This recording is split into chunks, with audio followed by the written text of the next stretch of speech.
Greetings to you, citizens of the land of professional wrestling and linear bacon.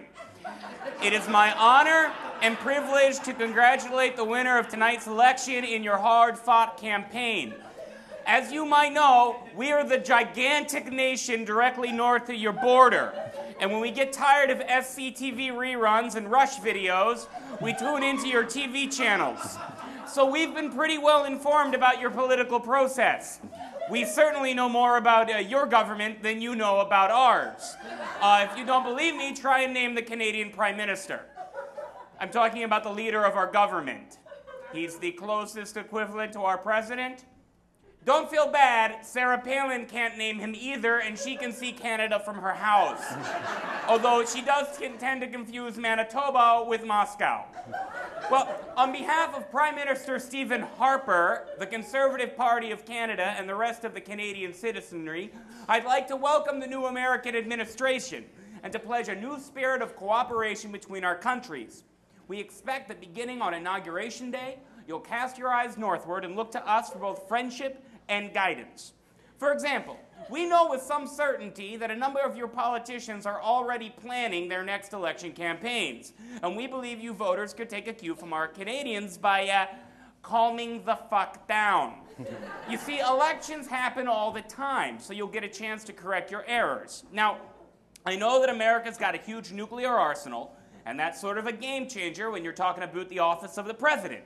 But unless you elect a true crazy, and it looks like you aren't going to this year, we should be okay.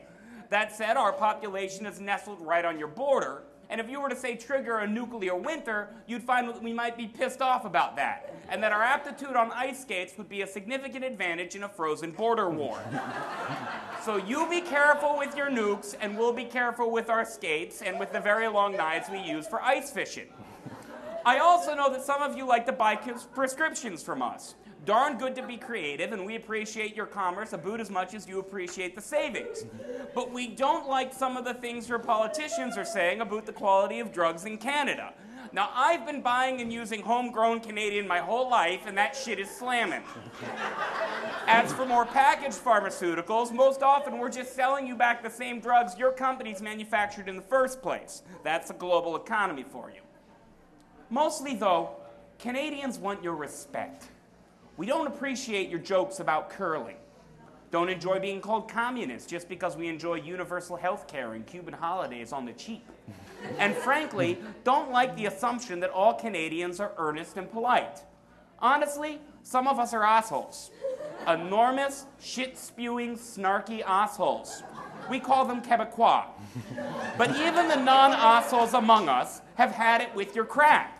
We know a thing or two about your country that would be very embarrassing if it were to, say, come up in United Nations General Session, or perhaps get slipped into one of the episodes of Battlestar Galactica that we are filming, or maybe tattooed onto Nelly Furtado's ass, which some of you can't stop staring at. And also, I'd like to make a personal request that you stop picking on Michael J. Fox.